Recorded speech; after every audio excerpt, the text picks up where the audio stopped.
Vale, bueno, pues empezamos de nuevo. Como digo, buenas tardes, bienvenidos a esta mesa primera, esta primera mesa del Segundo Congreso Internacional de Médicos del Mundo, accesibilidad a los sistemas sanitarios públicos y de salud. Me presento, soy José Granero, catedrático de universidad, encargado de moderar esta mesa y agradecerle a la organización que haya contado conmigo también, ¿no? Bien, a modo introductorio, decirles que a nadie se le escapa la tensión existente hoy en día entre universalidad y sostenibilidad en el acceso a los sistemas públicos de salud y financiación, por supuesto. Ni que decir tiene que los estados intentan poner sus medidas para intentar contemporizar estos dos términos y se encuentran pues con condicionantes evidentemente políticos, ideológicos, culturales, como cada estado tiene su situación, evidentemente. Las instituciones financieras cada vez van tomando más fuerza y mayor protagonismo y, por lo tanto, hay mayor dependencia de los mercados. Por tanto, quizás sería pertinente empezar justificando esta mesa con una pregunta. Y esa pregunta podría ser, ¿cuál es el impacto que los distintos modelos de gestión y financiación sanitaria tienen en la accesibilidad a los sistemas de salud? Para ello, tenemos el gusto de contar en una mesa con tres ponentes que queríamos presentarlo. El primero está vía online, que es Nicoleta Déntico. Ahora la presentaré de una manera más profunda. También a Marco Ángelo, y me acompaña en esta mesa Marciano Sánchez Baile, que lo presentaré ahora después. Como les digo, hay un pequeño cambio por cuestiones que Nicoleta tendría que... tiene unas tareas que hacer, entonces vamos a cambiar un poquito el orden, que vamos a hacer la intervención de Nicoleta primero y las preguntas que se le puedan hacer, porque ella tendrá que retirarse de manera inexcusable y le agradecemos que tenga este detalle, ¿no? ¿Bien? ¿Y si puede empezar? Ah, vale. Bueno, pues nada, cosas del directo. Pues como hay un pequeño problema con la conexión y tenemos, gracias que está aquí Marciano por lo menos, pues nos vamos a contar y que empiece Marciano y posteriormente lo hacemos. ¿De acuerdo, Marciano? Perfecto. Bien, bueno, pues les presento así muy brevemente, como vamos de tiempo, a Marciano Sánchez Baile. Es graduado en Medicina y Cirugía, presidente de la Federación de Asociaciones para la Sanidad Pública. Y bien, para no extendernos, digamos que dentro de su top y de sus publicaciones y su investigación tiene un foco en el desmantelamiento y el deterioro del sistema público de salud español y la privatización progresiva de los servicios y los recursos.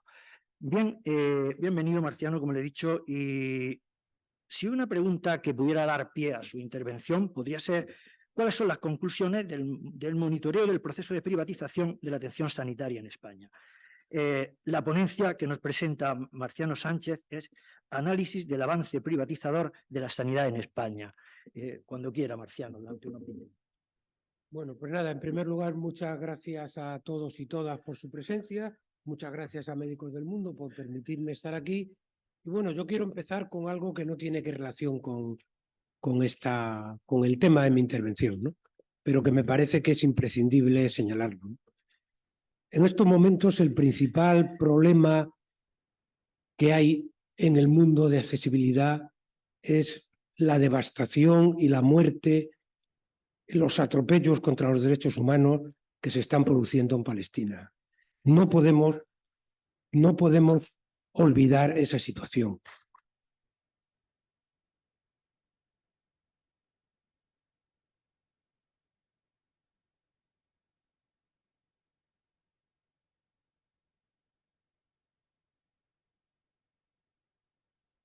Siento mucho que no podamos hacer demasiadas cosas concretas, ¿no? Pero yo creo que sí que podemos hacer oír nuestra voz y debemos hacer oír nuestra voz. Bien, voy a hablar del tema que me han encargado, ¿no? Que es, me tenéis que poner la presentación en pantalla, ¿no? Que es el avance privatizador de la sanidad en España. Bueno, una vez que la tengamos.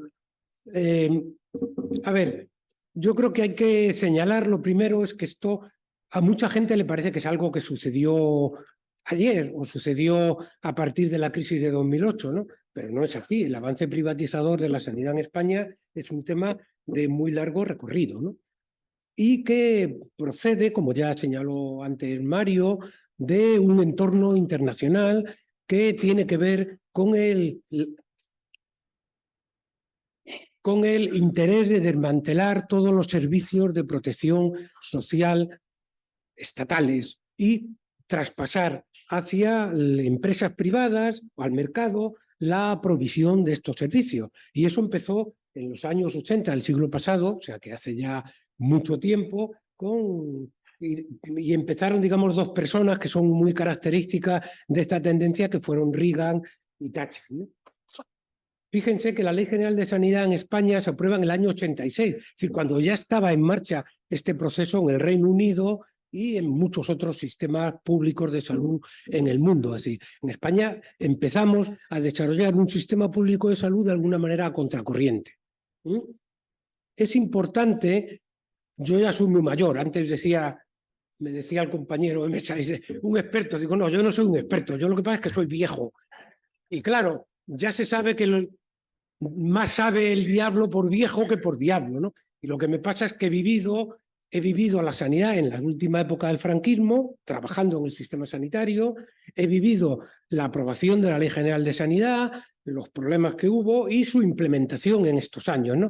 Y yo creo que está claro que partimos de una situación muy, muy mala, que era al final del franquismo, principios de la democracia, los primeros gobiernos de UCD, luego mejoró de una manera muy importante el sistema sanitario y ahora estamos viviendo un retroceso. La gente que es joven solo se ha fijado en que vivimos el retroceso, pero no se da cuenta de que sí se produjo un gran avance y que ese retroceso, a pesar de existir y ser patente, no ha eliminado una gran parte de los avances que se produjeron en su día. Y por eso, a veces, tenemos que analizar las cosas con una perspectiva histórica a medio y largo plazo, porque a veces el corto plazo nos hace perder la realidad, ¿no? Eso que se dice clásico de los árboles no nos dejan ver el bosque, ¿no? Bueno, pues tenemos que ver los árboles y el bosque, porque solo fijarnos en una cosa no es bueno. Precisamente porque la Ley General de Sanidad se aprueba en este entorno privatizador del conjunto de los sistemas sanitarios en el mundo, muy poco después, 5 años después, se aprueba también el informe Abril, ¿no? Que en realidad no tiene características de ley, ¿no? Sino que era una serie de recomendaciones, pero unas recomendaciones que planteaban la agenda neoliberal que luego se ha ido siguiendo de una manera muy lenta en el país. Les recuerdo, por ejemplo, que claro, casi nadie se acuerda de esto, que una de las cosas que decía el informe Abril, me lo ha recordado Mario al comentarlo, es que los centros sanitarios que no fueran rentables había que cerrarlos. Eso lo decía, pero con todas las palabras, porque el informe Abril tuvo, entre otras muchas ventajas, la de decir las cosas claras, o sea, dejar de lado los eufemismos que muy frecuentemente se utilizan en la política sanitaria y que encubren los hechos, ¿no? Es decir, ya saben que los seguros privados ahora se llaman seguros de salud. Bueno, también se podrían llamar seguros de negocios privados, ¿no? En realidad son seguros de asistencia sanitaria, no de salud, ¿no? Etcétera, ¿no? O sea, pongo un ejemplo, ¿no? Y luego, pues hay un tema que está en el fondo de todo este asunto, que es en lo que he puesto aquí, el apetitoso volumen económico de la sanidad pública. En el año 2021, de acuerdo con la estadística que publica el Ministerio, en España el sistema sanitario público gastó 87.941 millones de euros. Es decir, es un volumen de dinero muy importante y, lógicamente, hay muchísimas empresas privadas que quieren apoderarse de ese dinero, ¿no? Y esto está en el fondo del problema. La privatización sanitaria se puede entender de muchas maneras y no voy a hablar de todas ellas porque sería muy largo y estaríamos aquí varios días y no tiene mucho sentido, ¿no? Pero fundamentalmente se entiende de estas tres maneras: financiación, provisión o aseguramiento. ¿Qué mecanismos hay en España de financiación sanitaria privatizada? Están por un lado los copagos. Los copagos, que es la cantidad que pagamos cuando accedemos a una prestación sanitaria. Por ejemplo, el copago de los medicamentos, ¿no? Por poner un ejemplo que es el que más conocemos, ¿no? El copago en realidad es un impuesto a la enfermedad, ¿no? Es un impuesto a la enfermedad porque al final acaban penalizando a las personas más pobres y con más necesidades de salud, que son aquellas a las que realmente les produce un problema. Cuando se aprobó, no sé si se acuerdan, quizás si se acuerdan porque es más reciente, el Real Decreto 16/2012, ¿verdad? En España se aumentaron mucho los copagos en los medicamentos. Eso produjo que hasta un 8 o un 9%, según las encuestas, de la población que recibía una receta de su médico, su médica del Sistema Nacional de Salud, no retirase en la farmacia porque no tenía dinero para pagar ese copago, ¿no? O sea, que los copagos no son indiferentes, ¿no? Y luego hay muchas otras consideraciones que no voy a entrar en ellas por no alargarme. Luego está, en España siempre hemos tenido un gasto bolsillo elevado. ¿Qué es el gasto bolsillo? El gasto bolsillo es lo que nosotros pagamos de nuestro dinero particular cada vez que accedemos a una prestación sanitaria. El copago farmacéutico es una parte del gasto bolsillo. También gasto bolsillo, por ejemplo, si acudimos a un centro privado para hacernos una determinada prueba o que nos vea un médico o una médica especialista o de primaria, pero también son para acceder a algunas prestaciones que no cubre nuestro sistema de salud. Aquí abajo, no sé si se ve bien porque... Sí, bueno, ustedes lo tienen más grande. Aquí abajo a su izquierda están la población que tiene que está cubierta sus necesidades de salud por los sistemas públicos de salud en Europa, ¿no? Entonces ahí ven como nosotros en España tenemos dos problemas graves, que son, uno, la asistencia dental. En España, como saben, la asistencia dental prácticamente privada, hay algunas excepciones, pero es mayoritariamente privada y en contraposición con lo que sucede en la mayoría de los países europeos, ¿verdad? Y la otra son las que llaman aplicaciones terapéuticas, por ejemplo, las gafas, los audífonos, determinadas prótesis y tal, que nos pagamos todos de nuestro bolsillo en todo o en gran parte, y que eso es lo que provoca que este gasto de bolsillo sea tan elevado. Y luego ha habido en algún momento una vía que es la vía de las exclusiones, ¿no? Que ya digo, el Real Decreto 16/2012, que como saben planteaba la retirada de prestaciones por parte del sistema público, que en la práctica al final, porque no dio tiempo, porque hubo mucha contestación social, se convirtió en una única retirada que luego se ha revertido, ¿no? Que fue el que se excluyó a las mujeres que no tenían una pareja de otro sexo de la reproducción asistida. Sí, así fue. Esto luego desapareció. Bien, nuestro gasto sanitario privado es del 26,7%, la OCDE el promedio es del 23,7% y ahí abajo tienen en porcentaje sobre el PIB, perdón, en porcentaje sobre el gasto sanitario total, el gasto sanitario público. Ya ven que España en la Unión Europea de 27 países está por debajo de la media. Normalmente cuando hablamos de gasto sanitario solemos hacer una comparación que es una comparación que está relacionada con el PIB, en porcentaje del PIB. Y luego haré un comentario sobre esto, ¿vale? El segundo bloque de privatización tiene que ver con la provisión sanitaria. La provisión sanitaria, primero señalar que el primer punto que se hace siempre es potenciar el papel del mercado. Hay una teórica que no ha mencionado Mario, pero que yo creo que es una gran teórica de la privatización de los sistemas sanitarios públicos de cobertura universal, que es del Reino Unido, la doctora Alison Polo, que señalaba que el primer paso, el paso fundamental en un sistema público de salud para privatizar es la separación de la financiación de la provisión, la creación de una especie de pseudo-mercado que en principio es falso, pero luego acaba convirtiéndose en un mercado verdadero. Y luego está la colaboración público-privada, la cesión de áreas a centros privados, eso hay muchas comunidades autónomas, concesiones administrativas, la PFI, ¿no? Iniciativa de Financiación Privada, por sus siglas en inglés, etc. Luego están los conciertos, que son el 8,76% de promedio del gasto sanitario público se dedica a conciertos. Ojo, en este dinero no está incluido todo lo anterior, todos los sistemas de colaboración público-privada. Y luego están las externalizaciones. Las externalizaciones es la parte oculta del iceberg, ¿no? Así que las externalizaciones, por ejemplo, cuando un hospital va usted a un hospital, yo hablo de Madrid, ¿no? A La Paz, y dice, bueno, pues le vamos a hacer una resonancia. y ¡pum!, le llaman por teléfono y dicen, no, la resonancia se la van a hacer en la clínica Santa Pepita. Bueno, pues ese dinero no está contabilizado como gasto sanitario público del Hospital de La Paz, que es quien paga la resonancia. ¿Vale? O sea, que el porcentaje que realmente de dinero público que va hacia el sector privado es muy superior al que nosotros tenemos bien contabilizado, ¿verdad? Y luego está otro hecho que también yo creo que es muy importante, que es la colusión de intereses entre lo público y lo privado, que sobre todo tiene que ver con la dedicación de los profesionales. Hay profesionales que trabajan en el sistema público y en el sector privado. No existe la sanidad privada. La sanidad privada es mentira. Existe provisión de servicios sanitarios por empresas privadas. La sanidad solo puede ser pública.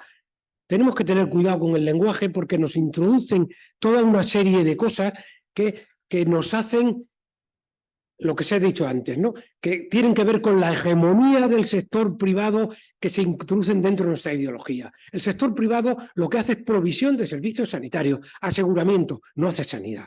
Porque el sector privado no tiene ningún interés en hacer sanidad y porque no tiene nada que ver la sanidad con ellos. La sanidad tiene que ver con muchas otras cosas, ¿no? Con la salud de la población, con la prevención, con la promoción, etcétera, etcétera. Eso el sector privado es algo que le es ajeno por su naturaleza, ¿no? No es por maldad, ¿no? O sea, tampoco hay que engañarse. Bien. ¿Qué sucede con la privatización? Bueno, la privatización produce esto que yo llamo aquí el círculo privado de la privatización. Hay un aumento de gasto público, de dinero público dedicado al sector privado. ¿Eso qué produce? Pues que dentro de los presupuestos públicos disminuya la parte que reciben los centros de gestión pública. Como disminuye la parte que reciben los centros de gestión pública, su capacidad de atender a la demanda es cada vez menor. Como su capacidad de atender a la demanda se ha disminuido, eso hace que la necesidad de incrementar la concertación, la derivación de enfermos hacia el sector privado sea más grande y otra vez empieza a funcionar la rueda. Ahí les pongo un ejemplo reciente, ¿no? Por ejemplo, pues la factura del Hospital de Jiménez Díaz en la Comunidad de Madrid, que es un hospital que tiene 300, 400 camas, tiene un presupuesto sanitario de dinero público que es equivalente al que dedica el Hospital de La Paz, que tiene más del doble de camas. Lógicamente, pues ya veremos quién está bien y quién está mal financiado, quién tiene más posibilidades de hacer cosas y quién tiene menos posibilidades de hacer cosas. Hablando solo de dinero público, porque la fundación recibe dinero por otras vías, puesto que atiende seguros privados, etc. Bien, ¿qué efecto tienen las privatizaciones? Primero, incrementan los costes de manera exponencial. En España, eso está muy bien estudiado. Desde la Federación participamos hace poco en un libro sobre la privatización sanitaria y ahí hay datos que son incuestionables. El precio de la privatización sanitaria se incrementa entre 7,5 y 10 veces sobre la alternativa de provisión pública. Y hay muchísimos informes y muchísima literatura sobre esto. También la hay en el Reino Unido, donde también hay mucha literatura, pero en muchos otros sitios, o sea que no solamente en Italia, también hay, por ejemplo, ¿no? Hipotecan la política sanitaria. Al final, la política sanitaria queda en manos de estos grandes conglomerados del sector privado, porque al final todos estos centros acaban en manos de grandes conglomerados del sector privado, que suelen ser siempre grandes multinacionales, ¿no? En España, Rivera Salud, y luego tenemos esa otra que además tiene varios nombres, ¿no? Capio, Recoletos, Quirón, son todos la misma empresa dependiente de Fresenius, ¿no? Una multinacional alemana, ¿no? O sea que, pero se venden de manera diferente. E incluso en España se está produciendo algo que es relevante, que es que parece que se están dividiendo las provincias o las comunidades autónomas del país para el crecimiento de estas empresas privadas. Y ustedes verán cómo hay sitios donde crece Fresenius con sus marcas, sitios donde crece Rivera Salud, que no donde crece la una no crece la otra. Es decir, están creando un oligopolio y los oligopolios ya sabemos a dónde nos llevan, ¿no? O sea que, ojo, disminuyen el número de camas siempre que se hace un hospital privado frente a una alternativa pública, aunque sea una colaboración público-privada, lo que conlleva es una disminución importante en el número de camas. Eso también está muy bien estudiado. Generalmente hay mala calidad de la construcción y equipamiento, porque como son contratos a 20 años, pues el año 21 no les interesa que el hospital se mantenga en pie. Si se cae, como ya no es suyo, pues ya lo construirán otros, ¿no? ¿Vale? Es una manera primaria decirlo, pero es así. Tienen menos personal sanitario y el no sanitario está precarizado y menos cualificado. La ratio de médico, personal de enfermería, personal auxiliar sanitario es mucho menor por cama y por habitante protegido, mucho menor que el de los centros públicos. Empeoran las condiciones laborales, externalizan aspectos claves, las cuestiones que no les interesan se las mandan a otros, aumentan los costes para la población, acaban en manos de grandes multinacionales que hipotecan la soberanía y la prestación de un servicio básico, favorecen las corruptelas. Un expresidente de la Comunidad Balear acabó en la cárcel precisamente alrededor de la concesión administrativa del Hospital de Palma de Mallorca. Fue condenado por los tribunales, o sea que no es que lo diga yo. Y luego hay muchísimos otros casos que andan por ahí todavía pululando, ¿verdad? Empeoran la atención sanitaria al poner los intereses económicos y la rentabilidad por delante del derecho a la salud. Suele haber un control escaso o inexistente en la Comunidad de Madrid. Las concesiones administrativas y las PFI, ninguno de los centros cumple las condiciones de los contratos. Y ninguno de los centros sufre las penalizaciones que están estipulados en los propios contratos en el caso de incumplimiento. Y eso está perfectamente monitorizado en número de personas, etcétera, etcétera. Es decir, que eso es flagrante. Hay un centro sanitario, por ejemplo, el Hospital Majadahonda Puerta Hierro, que mantuvo durante años, estuvo cobrando por tener 100 camas más de las que realmente estaban abiertas y donde el personal no sanitario, el personal de mantenimiento, estuvo todos esos años sufragado por el Servicio Madrileño de Salud, a pesar de que, según el contrato, le tocaba a la empresa concesionaria. Porque ya se sabe, ¿no? La mejor manera de hacer negocio no es que haya mercado, es que quien controla el mercado mire para otro lado. O, a ser posible, se lucre de mirar para otro lado, que también puede ser, ¿no? Las llamadas colaboraciones públicos-privadas son un primer paso para la privatización total. Ya saben que los intentos que hizo el gobierno de González y de Laschetti de privatizar totalmente los hospitales semiprivatizados de la Comunidad de Madrid, ¿no? Bien. El aseguramiento.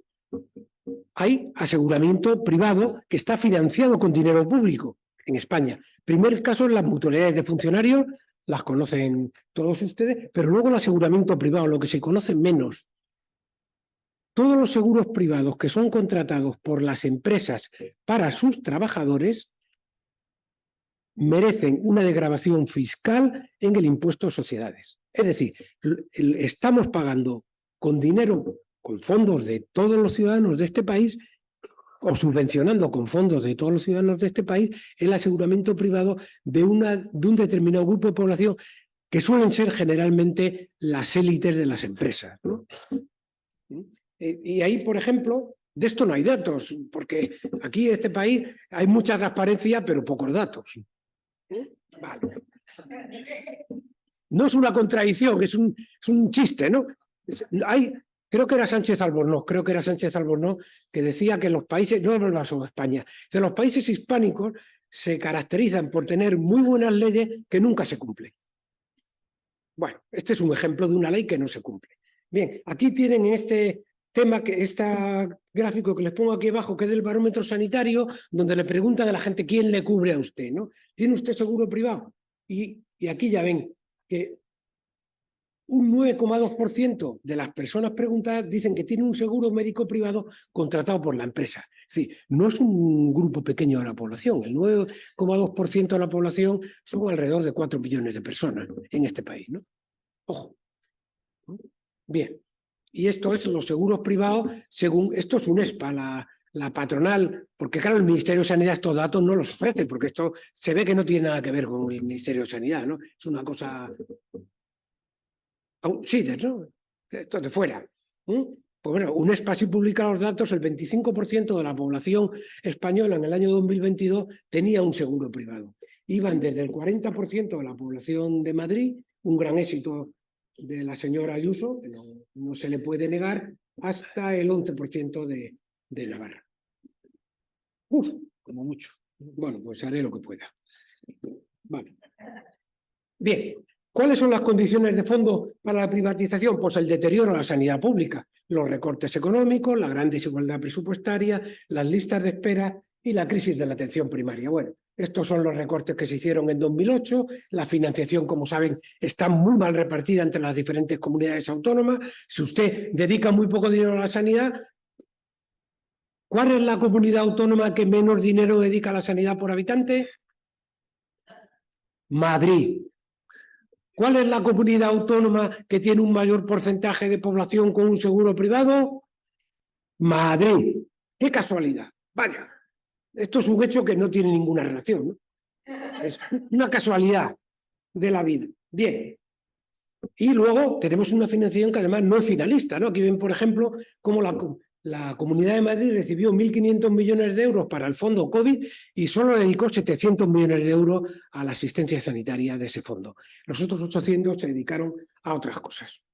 Bueno, hay unas grandes listas de espera y la atención primaria, la demora media, la cita es de 8,57 días en julio de 2023, o sea, una cifra bien reciente, y en 11 más días el 24,3% de la población.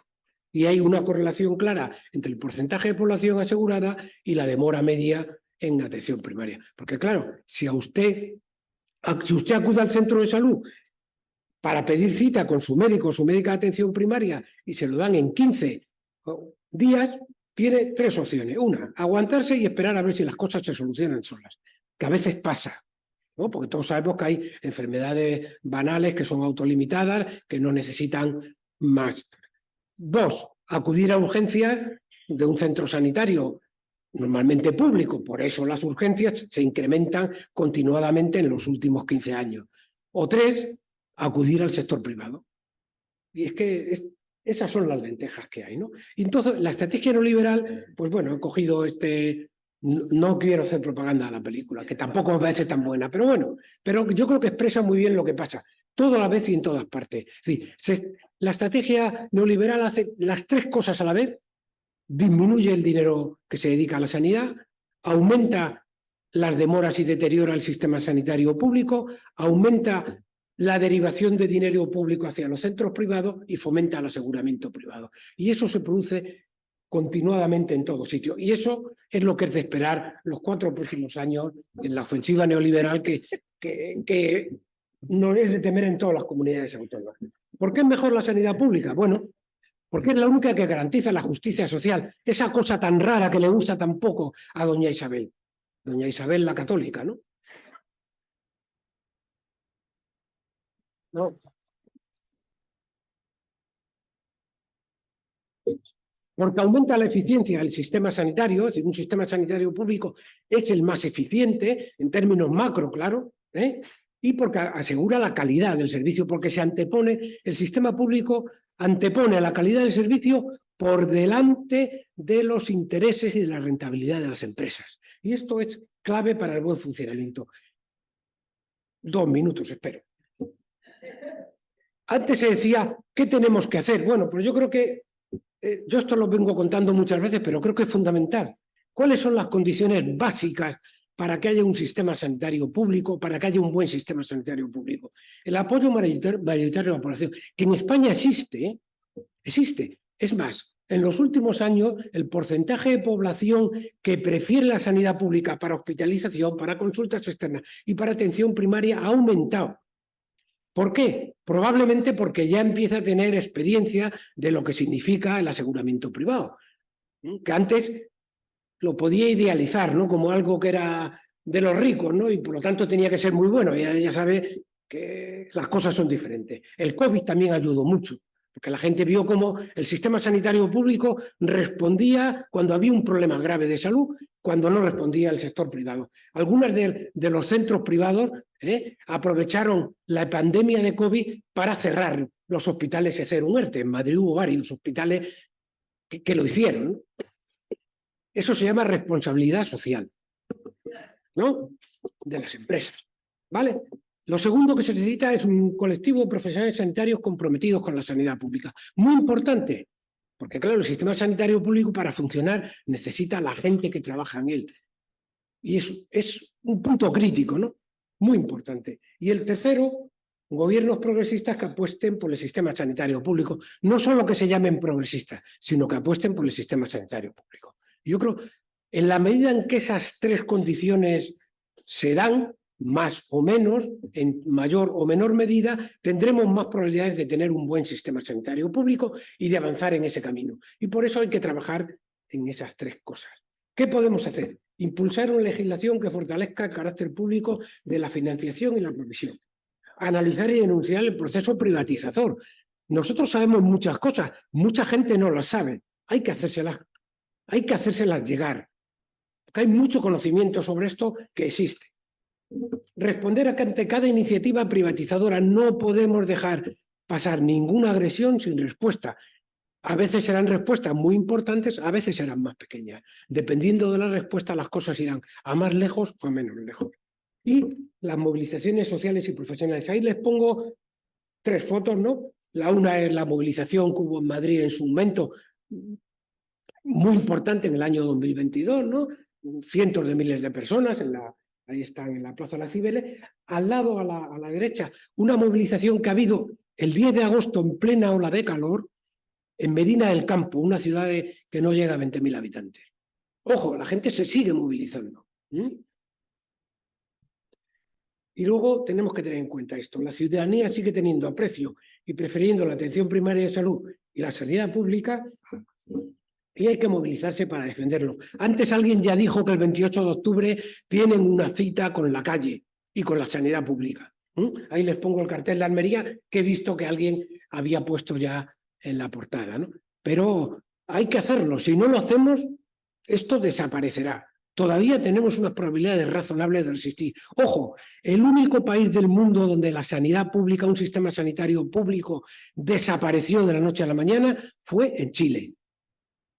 Y ya saben por qué fue. Porque hubo una dictadura militar terrorista que asesinó a la gente, que desapareció a la gente. Si eso no se produce, y es de esperar, y todos confiamos en que no se va a producir, en un país democrático, un sistema sanitario público puede resistir y resistir durante mucho tiempo. En el Reino Unido, Margaret Thatcher empezó el destrozo del sistema sanitario público, todavía no lo ha conseguido. Han empeorado muchas cosas, pero sigue habiendo un sistema sanitario público que para sí quisieran el 80 o el 90% de los países del mundo.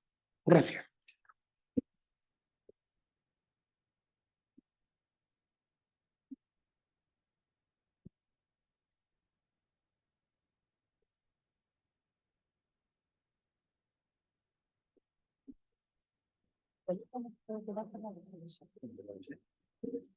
Bueno, pues muchas gracias, Marciano. Cuando escucho estos discursos tan claros, me cuesta contar el tiempo, porque es que lo entiendo, creo que todo el mundo entiende esto. Cuando hablan de reparto de pastel, de los eufemismos, cuando se habla del sector privado, de la colisión, de oligopolio. Bien, ahora tendremos el gusto de hacerle algunas preguntas porque creo que va a dar el juego. Bien, mientras tanto, vamos a intentar ya que nos hable nuestra ponente segunda, Nicoleta Dentico, que nos lo hará vía online. Nicoleta es directora de Global Health Justice Program en la Sociedad Internacional de Desarrollo. Ha desarrollado su actividad en Médicos Sin Fronteras en Italia, en Oxfam, en Health Innovation in Practice. Es consultora independiente de World Health Organization y ONU-SIDA, y dentro de su trayectoria, su investigación y los tópicos que trabaja, de los muchos, sería la innovación sanitaria, la defensa al acceso a los medicamentos esenciales en países de desarrollo y nuevas estrategias para potenciar el derecho a la salud. Bienvenida, Nicoleta. Disculpe no haber podido conectar en un principio como era la intención. Y bueno, no podremos hacerle preguntas, pero tiene 20 minutos para su discurso cuando quiera. Good afternoon. Thank you very much. Muchísimas gracias. Thank you for this invitation. I really am very sorry that I cannot be with you today. I really would have liked to be in Almeria with you, but my son has just got his degree. So I am hidden in a kind of remote corner of the university in Rome to be with you today. And I really think that the topic of this conference is of extreme importance. Marciano has explained it so very well. Accessibility to public health systems. Now, I want to start from a breaking news that has shaken my country, Italy, for the last 2 or 3 days. The situation in Italy is very similar to the one that Marciano has illustrated from Spain. Now, in the design of the new budget law for 2024, the Italian government has inserted a special provision now for non-EU foreigners living in the country. And that is to say, the payment of an annual additional fee of 2,000 euros as a sort of a flat tax to have access to the public health system in the country. Now, the fee may be lowered for students that are foreigners and non-EU foreigners that are in Italy, may be lowered for them, but basically 2,000 euros per year is the additional fee that foreigners non-coming from EU countries have to pay. This new Italian involution that is actually stirring quite a bit the public opinion highlights, I think, a few phenomena, a few trends that may not only concern Italy. And in fact, I think Marciano already showed how many of these trends also concern countries like Spain.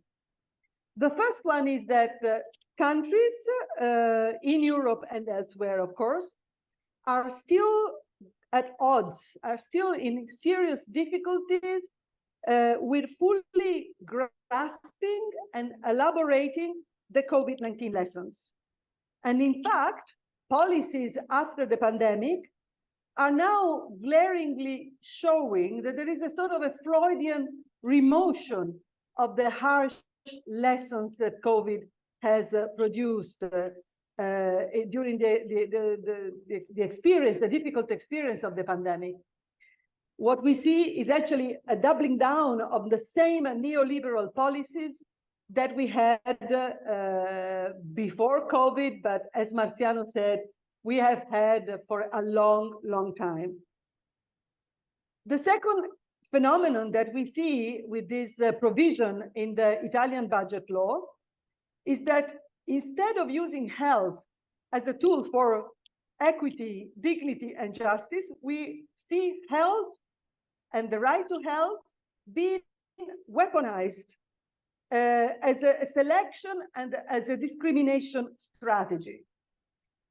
Its key role in society is now used to give access or deny access to minority groups or to populations that are perceived as problematic politically. And of course, health is now used as a weapon in the package of ever-restricting migration policies that we see in Italy, that we see in Europe, and this is a very unfortunate combination. Coming to Italy, precisely to the case of my country, preference for these restrictive policies in access to the public health system puts the Italian government in a flagrant contradiction with its own constitution.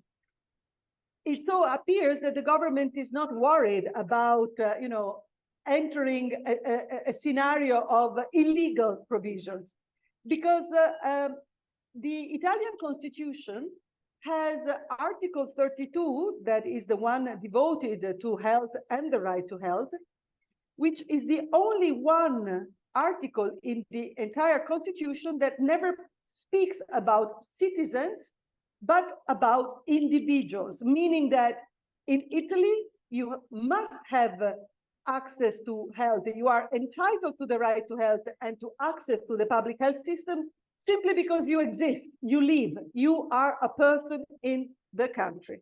So there is a very important, striking juridical tension. And then there is a concoction of paradoxes, if you like.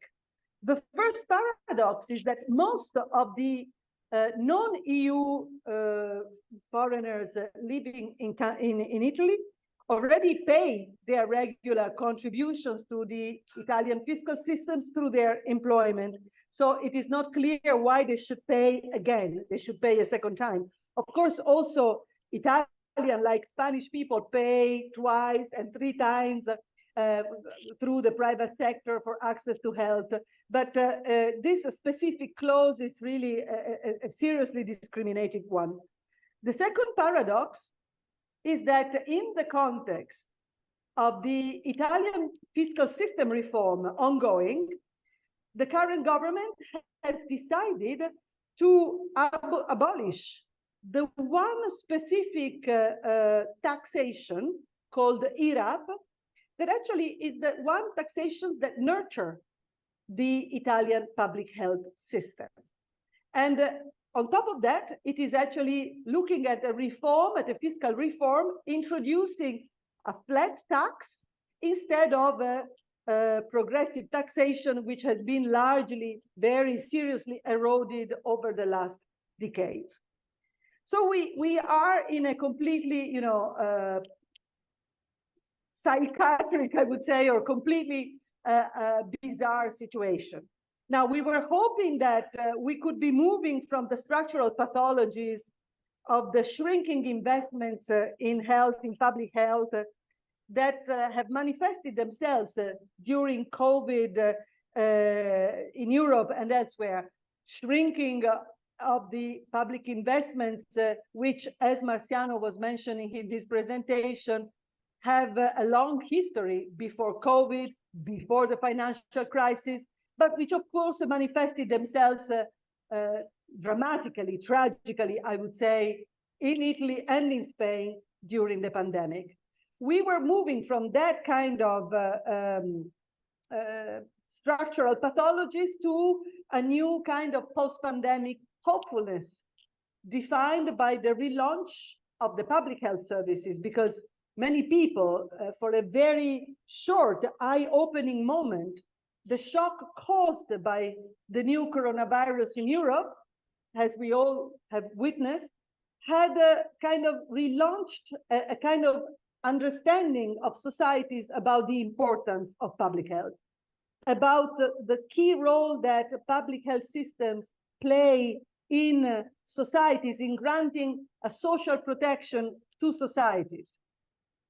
And of course, the crucial importance of public health during COVID was recognized by everyone, people, but even by governments, even by policymakers, who realized for a little while the negative externalities of having relinquished undue operational healthcare maneuver to the hands of the private sector, of the private players, who were completely uninterested in the risky management of the infectious disease and completely uninterested in the containment of a contagion that was ushered by this unprecedented emergency.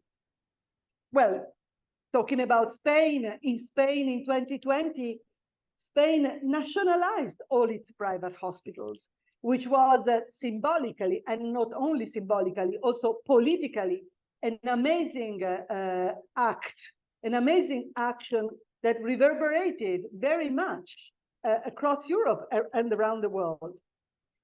But now in Spain, as we have seen, and in Italy and in Europe, a new irrational wave of privatization of our respective healthcare systems is going on. Public health systems are pretty much at the verge of collapse. We have seen mobilization strikes of health personnel and societies that have agitated many countries in the world, unfortunately not Italy as yet, but we have seen it, of course, in Spain. We have seen demonstrations from Australia to Kenya, from Indonesia to the UK, and inside Europe. Now the question is, it's a very important question for me. If this collapse of public health systems occurs in Europe, where the creation of public health systems has literally changed the history of individual societies and countries. We have seen how public health systems have transformed and actually allowed the evolution of our countries. If we have kind of given up public health systems in our countries where we know the vital role of public health systems as welfare infrastructures in terms of promoting equity and human dignity, what happens in those countries, in other parts of the global north and countries in the global south, which have never really been able to fully reap the benefits of public health systems? And the question is, if countries nationally, at the national level, go hand in hand with the private sector and continue to promote privatization, how can we imagine that anything positive towards the promotion of public health systems may occur at the global level? Now, in 2023, this year, we are celebrating the 75th anniversary of the right to health, which is the first constitutionalized and binding right. The right to health is the first institutionalized binding right through the entry into force of the WHO 75 years ago. Yes, so the right to health is the first right. And yet, the right to health doesn't seem to be thriving in very healthy conditions. The WHO keeps pushing for the universal health coverage as a milestone for the health-related agenda for sustainable development, recommending the need for reorienting health systems with a primary healthcare approach as the foundation for a way move towards universal health coverage. But the reality is much grimmer. And the reality is, on the other hand, moving towards a different sense of direction, an opposite sense of direction. Now, the proportion of the populations that are not covered globally by essential public health services decreased by about 15% from 2000 to 2021. But minimal progress has been made in the world since 2015. So paradoxically, since we have launched the development goals, the sustainable development goals, things have started to stop. Development has stopped. In 2021, about 4.5 billion people were not fully covered by essential public health services. Now, the global pattern of this stagnation is actually happening everywhere in all the regions of the WHO, while at the same time, catastrophic health spending consistently increases across countries, income groups, and all income levels. These are the WHO figures of a report of this year. We also see that about 2 billion people are currently facing globally financial hardships, including 1 billion people experiencing catastrophic out-of-pocket health spending, according to the indicator 382 of the SDGs agenda. 344 million people are going deeper into extreme poverty due to health costs. Finally, the COVID-19 pandemic has disrupted completely, as I said earlier, essential public health services in 92% of global countries, of the world, at the height of the pandemic in 2021. In 2022, 84 of countries still report systemic disruptions of their health systems. So the situation, as I said, is really gloomy. There is a very roboant, very, repetitive, and at time nauseating rhetoric about the Sustainable Development Agenda, but we do see that the reality speaks a completely different language. And as the world has inched out of COVID-19 pandemic, another austerity sword of Damocles hangs out on the heads of the global population, with the same repeated mechanisms that we have seen after the financial crisis in 2008, 2010. Those who routinely administer these austerity measures, they know very well that the financial conditionalities undermine the sovereignty of states, their fiscal policy space, and also their fundamental rights, of which health and education and right to food are the real core fundamental rights. Those who are at the receiving end of this stick, austerity stick, they know very well the pain of the might of the stick, of the power of the stick. But in a sort of bipolarism, in a multilateral bipolarism, while the UN agencies diagnose the disastrous consequences of the COVID pandemic, of lack of fiscal space, and while the WHO highlights that no country has made significant progress towards the universal health coverage without increasing the extent to which its health system relies on public revenue sources, the International Monetary Fund continues to burden governments with the same structural prescriptions, the same deadly prescriptions. Now, limiting public resources for health preempts any possibility of access to public health systems in countries. Marciano has very clearly detailed the situation in Spain. As I said, this is very similar to the situation in Italy, where unfortunately what we see is that contrary to Spain, public opinion is losing trust, is losing confidence in the public health system, is losing sight of the relevance of the public health systems. So now, after COVID, we are back in the same abyss. I would call it an abyss. The health and the socio-economic recovery of billions of people in the world is once again be put back on the altar of these false gods of fiscal consolidation. According to the projections of the International Monetary Fund, dating back to 2021, 134 countries already were started cutting on government spending in 2021.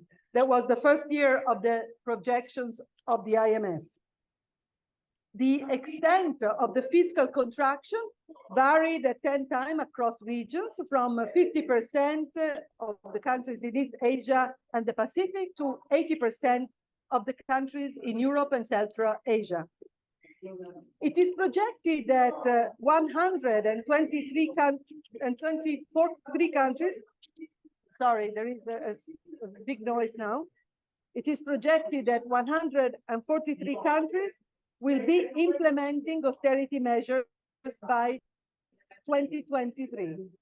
143 countries will be implementing austerity measures by the end of this year. This means that the proportion of the global population to be adversely affected by austerity measures is going to be increasing by 85%. The number of the population, the global population affected by austerity measures in this post-pandemic time is 6.7 billion people. So what can we say? We can say that austerity measures are a viral contagion. They are a pandemic themselves. Now the question is here, once again, another question. Why are these big policy subjects like the international financial institutions, completely untouched and unchallenged in the context of health financing after 3 years of COVID-19? Why are the WHO member states so astonishingly afraid to discuss these institutions, the policies, and the recipes that they subscribe, while evidence on public spending projections reveals that by the end of 2023, countries, most in the middle-income countries, will face the renewed contractions in public spending compared to their average pre-pandemic times. And that is exactly what is happening in Italy. The excuse is that there is no money, there is no capacity, we have spent too much, we have increased our debt, pity that for engaging in wars, money is never ever a problem. So healthcare privatization is rampant globally, with symptoms of dehumanization of health that recent reports that have been produced by Oxfam and by a small Indian organization called Sati have vividly accounted. I really invite you to read the reports, Sick Development, that Oxfam and Sati have produced. The dehumanization of health includes also the idea of holding dead patients' corpses in the hospitals until relatives have footed the bill. And of course, every day that the corpse remain in the hospital is charged. So the relatives, the families, have to be confronted with an escalating expenditure to ransom the corpse of the patient. Hospitals are transformed into factories in Germany. Pediatric departments and obstetrics departments are being closed down because they are not sufficiently lucrative in Germany. This has been illustrated by our colleagues and activists in Germany that are defending accessibility to public health care in the country, because one of the problems of privatization that I think is very important to mention is that the culture and the model, the business model of the private actors also affects not only policies, but also the way that the public sector is actually conducted, is actually designed, is actually implemented.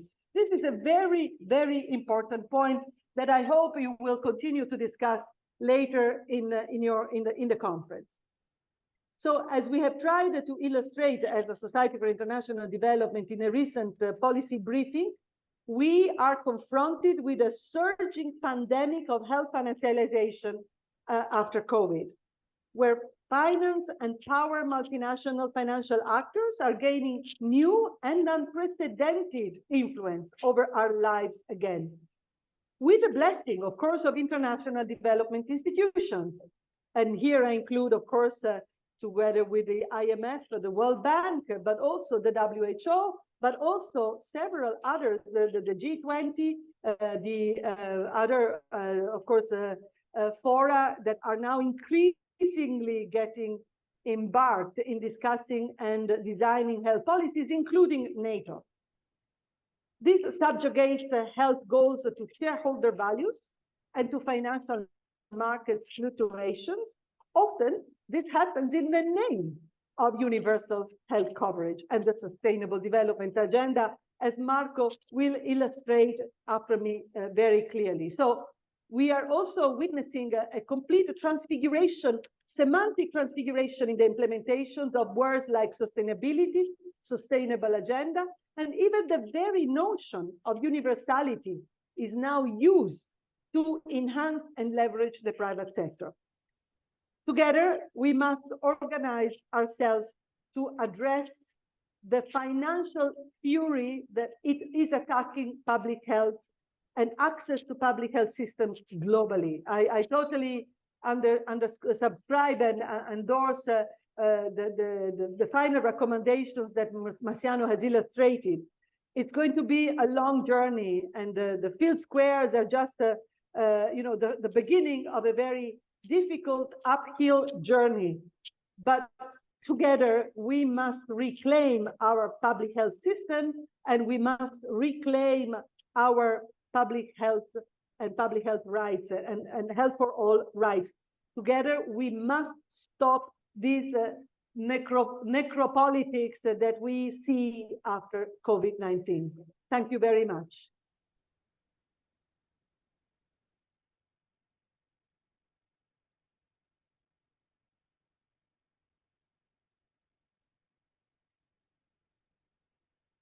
Muy bien, muchas gracias, doctora Nicoleta, por haber estado, por haberse esperado. No vamos a tener un turno de preguntas porque usted tiene tareas que hacer ahora ineludibles. Le agradecemos mucho su presencia. Muchas gracias por su interesante decisión. Muchísimas gracias a todos y todas. Y disculpe, pero mi hijo acaba de hacer su diploma, entonces tengo toda la familia, la gente que están celebrando y me están esperando. Muchísimas gracias a todos. Gracias. Se ve con su familia. Gracias, gracias. Bueno, pues vamos a continuar. Yo creo que ha puesto sobre la mesa cuestiones importantes la doctora Nicoleta. A ver, las personas, cómo se incrementa las personas que no están teniendo acceso, hasta un 80% que no van a tener acceso a la sanidad pública, la no recuperación después de la pandemia del COVID, que la sanidad pública parece ser que no está llegando a ser el cimiento de la sanidad como se esperaba y que los ciudadanos empiezan un poco a perder la fe vista esas circunstancias. Muy bien, pues paso a presentar a nuestro próximo ponente, a Marco Angelo. Hola, Marco, bienvenido. Bien, Marco es...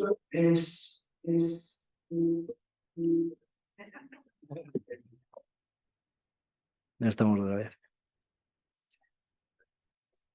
¿Podemos? ¿Ahora sí? Vale. Marcos es... No se puede.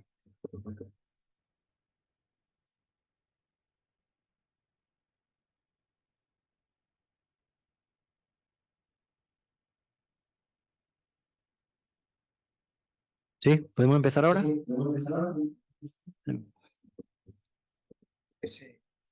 No sé qué pasa. Entonces, es que estas cosas de modernidad.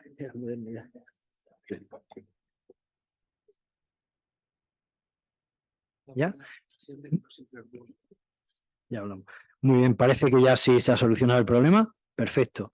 Bueno, pues presento a Marco Angelo, es graduado en Medicina y Cirugía, miembro del equipo de Finanzas para la Salud de Huemos. Marco ha tenido actividad y trabajo en cooperativas, con asociaciones, con ONGs. Y bueno, dentro de su investigación, de su tópico de investigación y trabajo está el papel de los seguros sanitarios privados para alcanzar la cobertura sanitaria mundial y el impacto de la financiación privada. Pues bienvenido, gracias por estar aquí, Marco, y pues dispone de 20 minutos aproximadamente para su conferencia y después abriremos un turno de debate con Marciano y con usted, ¿de acuerdo? Cuando quiera. Thank you very much. Muchísimas gracias por invitarme. I have prepared a presentation. Thank you very much for inviting me. While I wait, let me just say that it's a big honor for me to speak here. Before working as an activist for VEMOS, I was a medical doctor. I am a medical doctor by training, and it's always a pleasure to work with organizations that work in the field. Okay, I can share my screen now. I think you can see. Please interrupt me if you cannot see the screen. So I wanted to talk about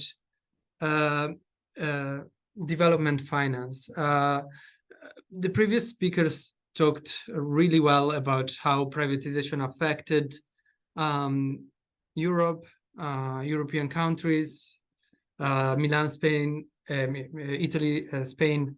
But I wanted to focus a bit more on the developing world and how development finance is used to promote privatization in poor countries. And to talk about it, I wanted to start with a quote from the World Bank presidents that says, "I agree that it's easier to think of healthcare as a public and socially delivered need, but the reality is, in most countries in the world, that does not work very well. There is not enough money in government budgets to provide for universal healthcare." So, regardless of what we think about this of this statement, this is the opinion of the World Bank, which is the largest development bank in the world, is the biggest lender to poor countries, is one of the major institutions when it comes to development finance. And it works not just in healthcare, but in agriculture, education, infrastructure. And this financial institution in 2015 adopted a framework of operation that's called the private sector first approach, which basically, when it comes to a development project, it first looks at ways to finance it through the private sector, and only when it's not possible to finance it through the private sector, it encourages public investment.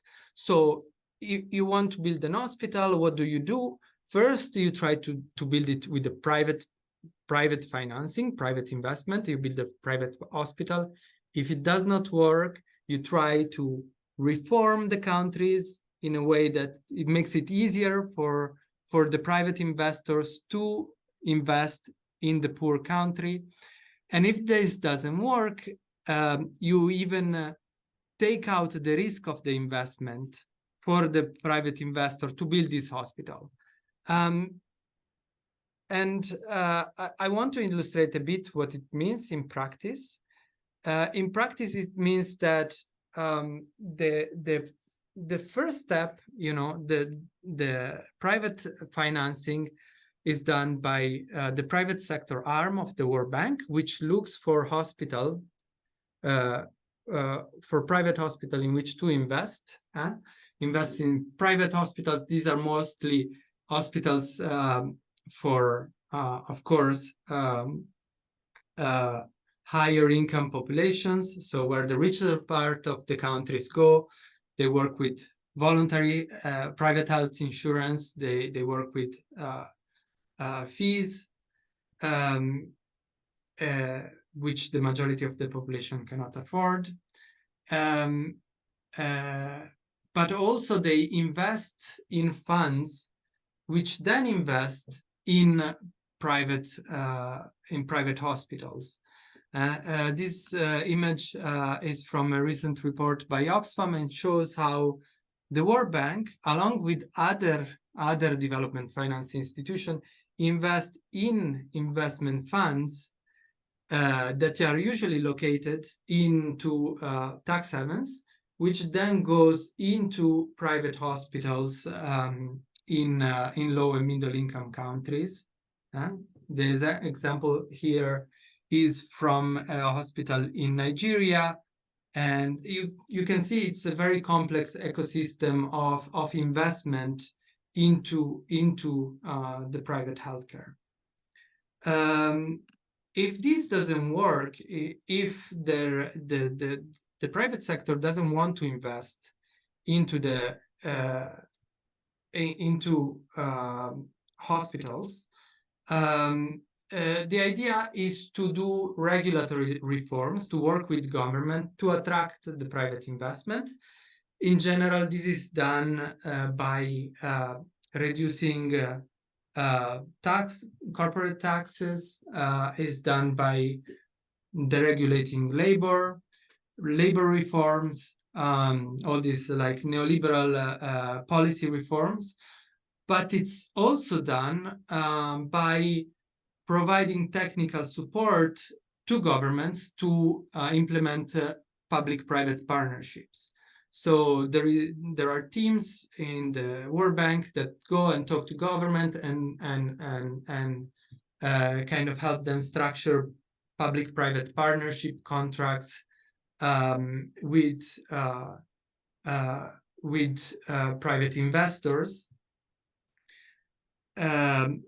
Here there is a short explanation about what a public-private partnership is. The previous speakers already talked about public-private partnerships, so I don't want to go too much in depth into it. But essentially, a public-private partnership is a contract between a government and a private entity, whereby the private entities finances the project and runs the project. So private investor completely own a hospital or a clinic, and then the government and the citizens, the government through repayments, the citizens through user fees, pay for the service. And this graph is intended to show how the flow of money goes from the government and the citizens to the project company through ultimately the investors, the banks and the shareholders. So if regulatory reforms don't work, the last step is to de-risk the investment through a mechanism that's called blended finance. Blended finance involves the use of a mix of public and private finance. They make it sound complicated, but it's actually not very complicated. Basically, the assumption is that investors want to invest in healthcare, want to invest in what are deemed projects with a big social impact, but they can't because it's too risky. So what blended finance does, and what the World Bank does, is to provide guarantees for investors in order to remove the risk. So if the investment doesn't go well, the investor will be reimbursed by the World Bank. We have here an example of a blended finance facility that we studied in Kenya, which was this which worked with local banks, with private healthcare providers, and with manufacturers of medical equipment like Philips, General Electric. And it basically, private healthcare providers could take loans from the bank, loans that had a guarantee from the World Bank, in order to buy medical equipment from Philips and General Electric by big multinational manufacturers. So in these slides, I wanted to clarify that it's not just the World Bank. The World Bank is the biggest lender, but is an entire ecosystem of financial institutions that work with poor countries that are adopting this approach. And it's not just financial, the multilateral institution, is also bilateral institutions. That means countries like Spain, Italy, the Netherlands, where my organization is from, that finance the private healthcare in poor countries. When this is done by single countries, we are usually talking about aid and trade projects. And this is even more concerning because usually what these aid and trade projects are about is to finance local companies to enter the market in poor countries. For example, Philips is a Dutch company. The Dutch government really uses a lot of development money to help governments of poor countries to buy equipment from Philips, So to open new markets for Philips.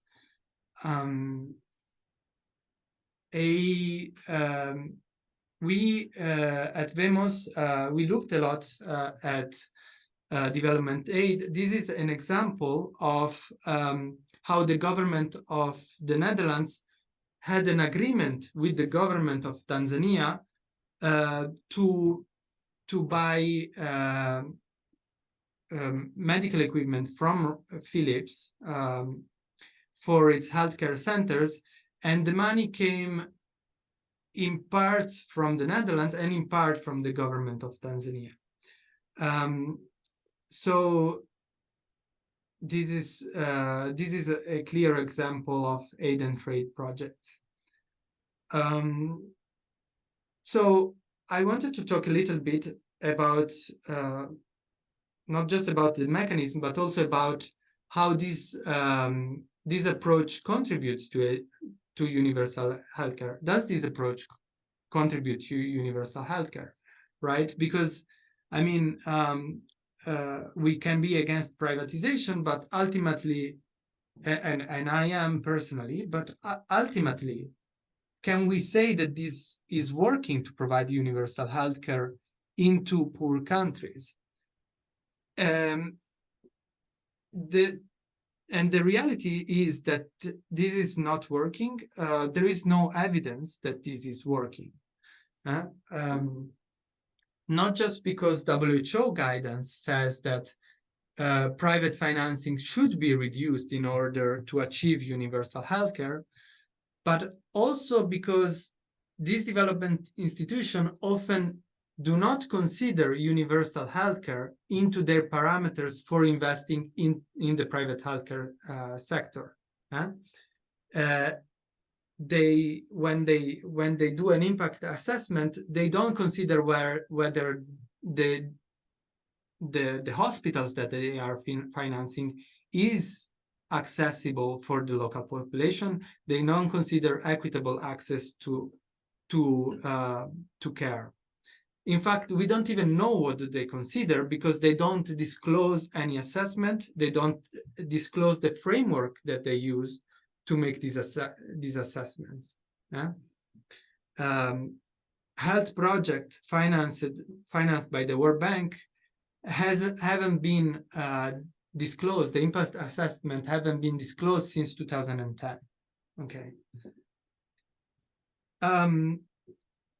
So we don't know if they work from the institution, but we know from many civil society organizations that these hospitals, these private hospitals, commit a wide range of human rights violations into poor countries.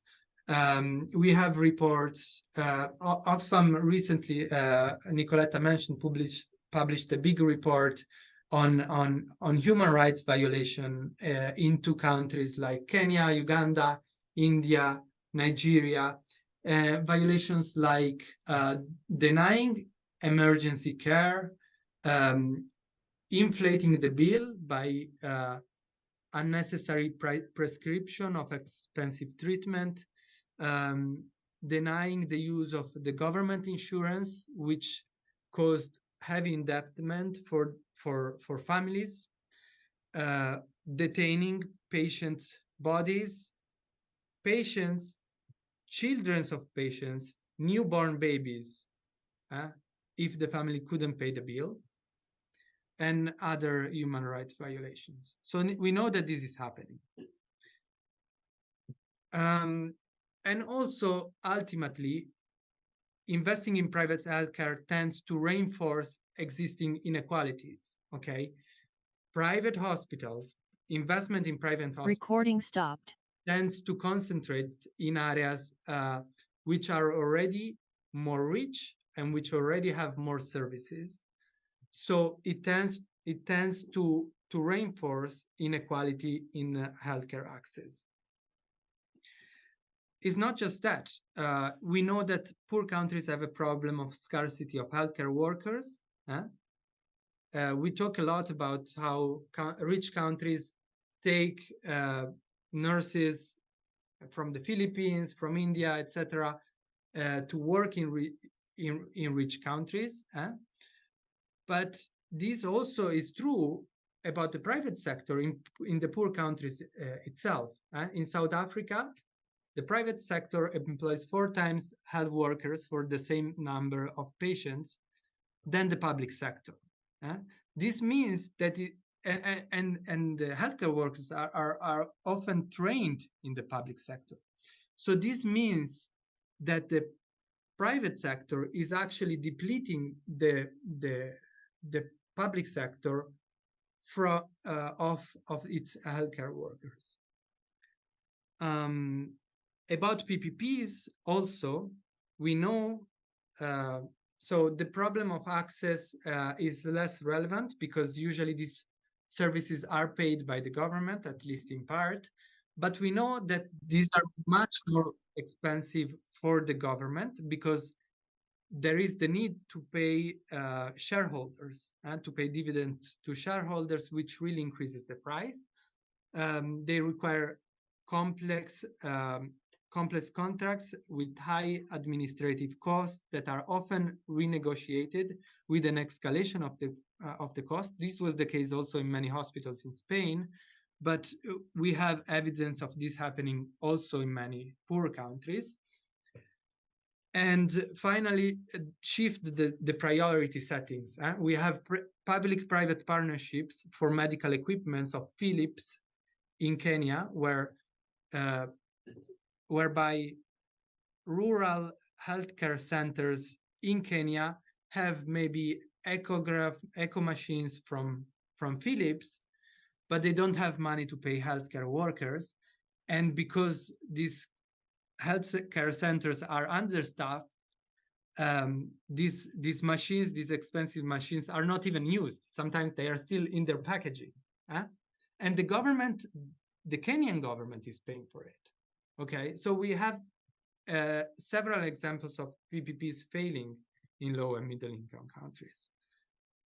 And finally, it's important to say that this approach is not bringing additional money. It's being calculated that for each dollar spent to mobilize private investment, only 37 cents of additional private investment are moved. So if this approach is not even bringing in more money, why are we doing that even? This was the end of my presentation. Feel free to ask me a question. I know I talked about a lot of different topics, and I'm more than keen to go more in depth. Thank you very much.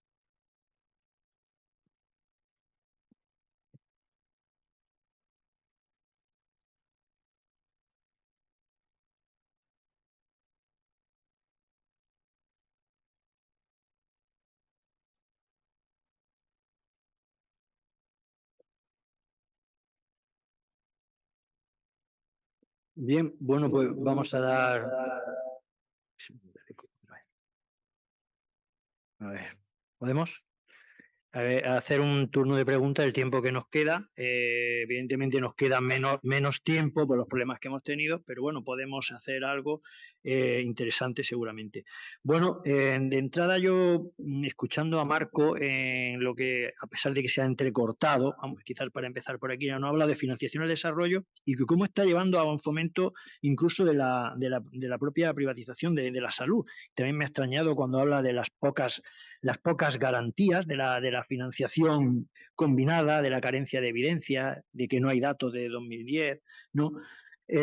Bueno, una pregunta que tenía para él es, en su opinión, entonces, ¿cuál es el rol que debe de jugar el Banco Mundial, el Fondo Monetario Internacional y la OMS para estimular esa asociación público-privada en la gestión sanitaria y que pudiera dar unos mejores resultados?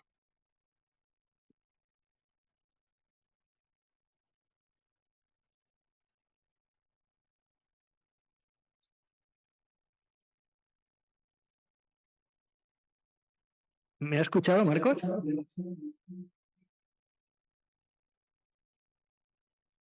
Yes. So thank you. So the role of this institution is twofold. We have the IMF. The IMF it takes care of fiscal consolidation, of making sure the countries can pay their debts, that poor countries can pay their debts towards bondholders. So it basically advises to cut the public budget. So it really constrains the public budget. So countries who want to invest in building a hospital, they cannot do it because they are not allowed by IMF fiscal regulations. On the other hand, we have institutions like the World Bank who say, oh, you don't have money? Well, we will help you to attract the private investors by doing a public-private partnership with the private sector, okay? So you have specialized agencies within the World Bank who give advice to the government to set up these contracts with private investors to institute public-private partnership, okay? So private investors put the investment, of course, but private investors, of course, don't do it for free and will ask higher interest. So in the end, the PPP is expensive. You just don't have the initial investment, but is paid over time with interest, many times more than the public investment. So these are the roles of the two institutions. Thank you for the question.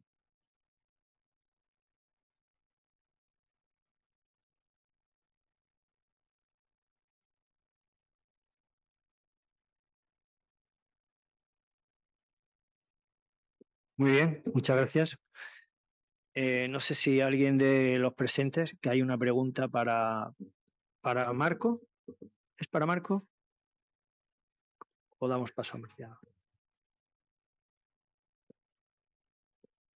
Gracias, Marco. Quisiera preguntar si ustedes tienen, está citando allí un estudio de una revisión sistemática de evaluación de este tipo de alianzas público-privadas y de impulsos de inversión privada en salud. ¿Ustedes tienen balances detallados comparados entre países de ese tipo de inversiones?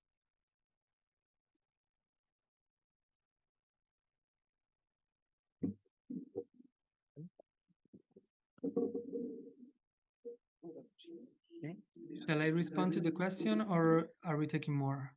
Le va a contestar, ¿no?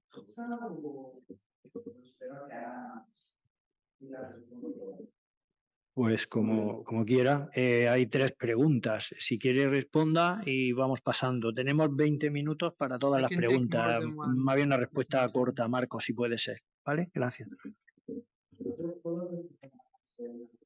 Okay. Bien, entonces le voy a pasar a las siguientes preguntas. Allí y aquí. Son 2. Es igual.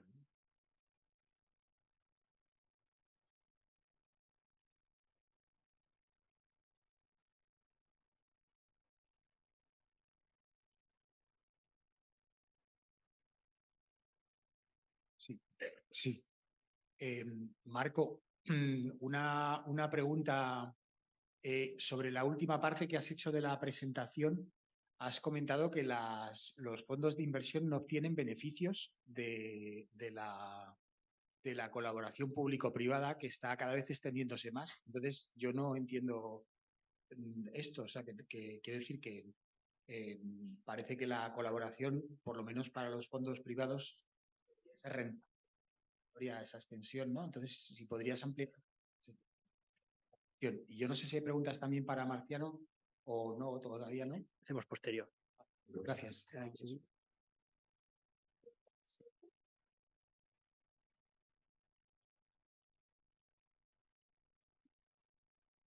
Bien preguntar. I didn't understand the question. Querían preguntar arriba. Allí.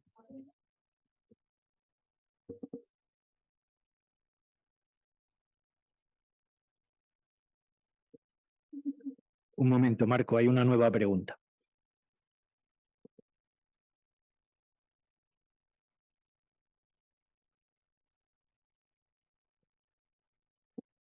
No, no hay más preguntas. Puede responder cuando quiera.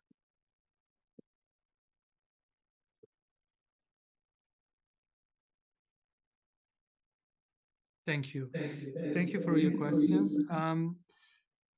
About the systematic reviews, there are systematic reviews on several of these topics that I talked about. There are reviews on public-private partnerships. I personally made one with my organization. It's called Risky Business. You can look for it on our website. There is also a recent report was published a few months ago from the WHO, the World Health Organization, that it's on the effectiveness of PPPs in Europe. Now, the publication is not exactly against public-private partnership, but it explains how they are more expensive, they require more administrative cost, they are more risky, and that if countries are not ready, they don't have a good administrative framework to implement them, it's advisable not to do it. Now, most of low and middle income countries lack the technical capacity to do it. So it is problematic to promote them into low and middle income countries. There are several academics who published reviews on the price of public-private partnership, showing that how they are more expensive than public provision. So there is a bunch of evidence. I mean, I can send you all the publications, but there are several. The second question I didn't really understand. I agree that it doesn't make sense to continue with this approach, because it doesn't bring more money and it's not very effective in promoting universal healthcare. Unfortunately, there is, in this development financial institution, the people who work there come from the private sector often. Okay, they are economists who worked in investment funds, banks, private banks, and so the mentality is to work with the private sector, because only that creates growth. And so I think, you know, we, as civil society organization, we've been trying to produce a lot of evidence showing that this approach doesn't work, but ultimately is more of a political question. Thank you.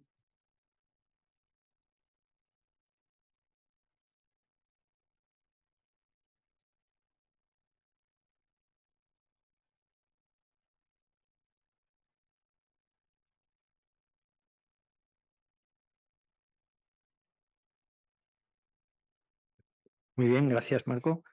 Bueno, yo creo que vamos, en el tiempo que nos queda, vamos a alternar un poco, y como tenemos aquí a Marciano, vamos a hacerle alguna pregunta a él también de la exposición que nos ha hecho, muy clarividente. Pero sí. Es que hablemos.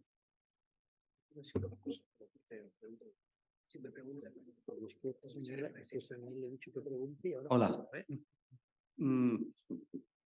Más que una pregunta, es una reflexión, porque en nuestro país en torno al 26% de la sanidad está en manos privadas, ¿no?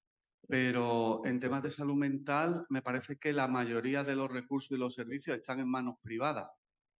Incluso creo que los hospitales, casi el 70%, están en manos privadas. Y Andalucía me parece que es la segunda comunidad autónoma con mayor número de servicios y de plazas privadas en salud mental.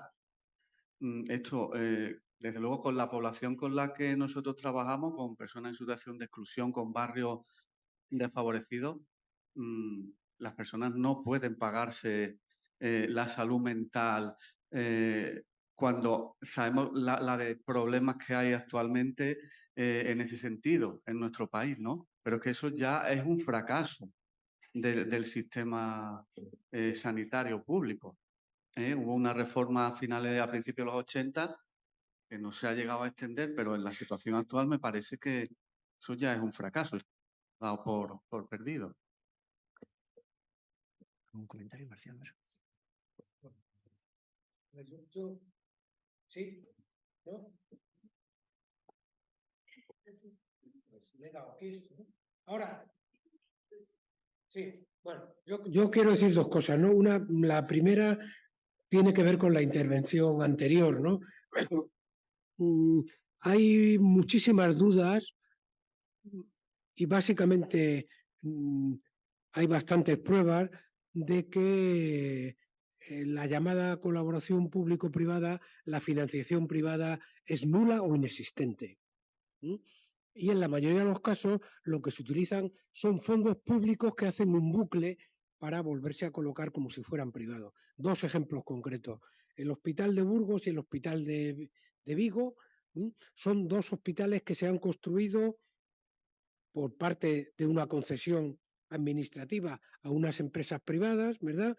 Y el dinero para construirlos fue dado por el Banco Europeo de Inversiones. Además, con la peculiaridad de que el avalista del préstamo eran las consejerías de sanidad de las respectivas comunidades autónomas.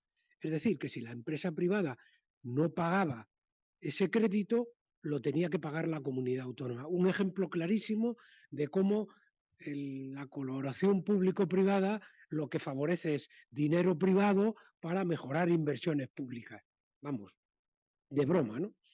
Bien, es más, incluso en el caso de Vigo, ese crédito ya había sido concedido por el Banco Europeo de Inversiones a la Xunta de Galicia y cuando se cambió la titularidad de la Xunta y llegó un señor que quizás ustedes conocen, un moderado y liberal, ¿no? Que viaja en muchos yates de gorra, pues este señor renunció a ese crédito para que pudiera pedirlo la empresa privada con el aval de la Xunta.